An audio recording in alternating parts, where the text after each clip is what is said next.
Ahwat begitu datang ke Madinah di hari pertama itu langsung haid.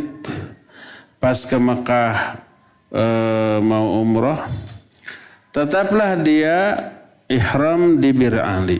Ihram tetap, tapi tidak sholat. Kalau yang lain-lain sholat di Bir Ali, yang dia tidak. Tetap saja di sana dan tetap ihram, tetap niat memulai umrah di sana dan bertalbiyah. Sampai di Mekah orang-orang umrah. Dia tidak boleh umrah, dia harus nunggu sampai selesai haid.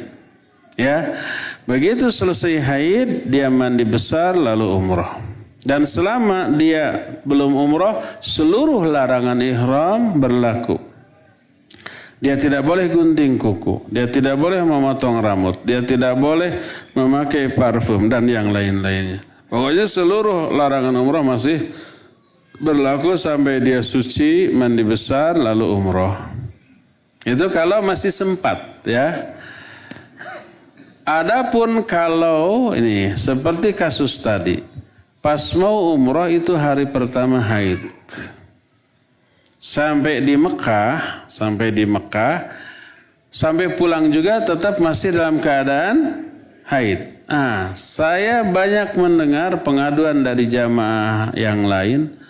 Kata Ustadz pembimbingnya, nggak perlu umrah Ustadz, kata sebab percuma nggak sah, tapi tetap pahalanya dapat. Itu keliru. Kenapa tidak bertanya kepada para ulama? Di Masjidil Haram itu pas di pintu masuk, di pinggirnya itu ada telepon. Tanpa nomor, tanpa angka. Angkat langsung nyambung ke mufti.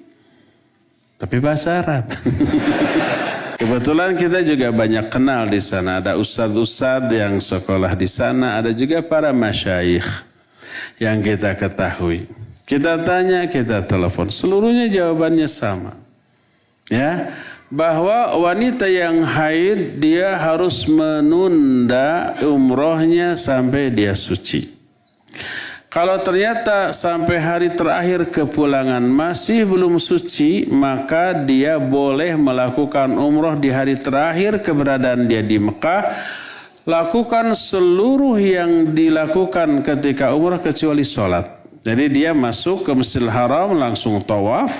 Setelah tawaf minum air zam-zam. Kan biasa setelah tawaf itu sholat, jangan sholat karena dia haid. Minum air zam-zam, kemudian sa'i, setelah itu tahallul sudah. Umrohnya sempurna, dapat pahala utuh, tidak berkurang sedikit pun. Walaupun dalam keadaan haid. Ya.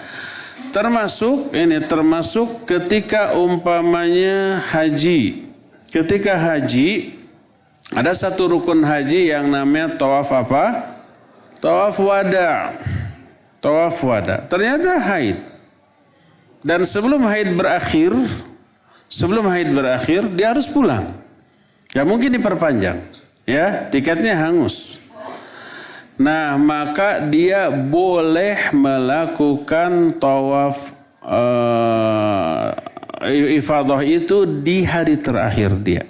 Disatukan dengan tawaf wada maka tidak apa-apa. Tawaf ifadah adalah rukun dari haji, maka silakan tawaf dalam keadaan haid tapi tidak sholat. Ya, seperti itu.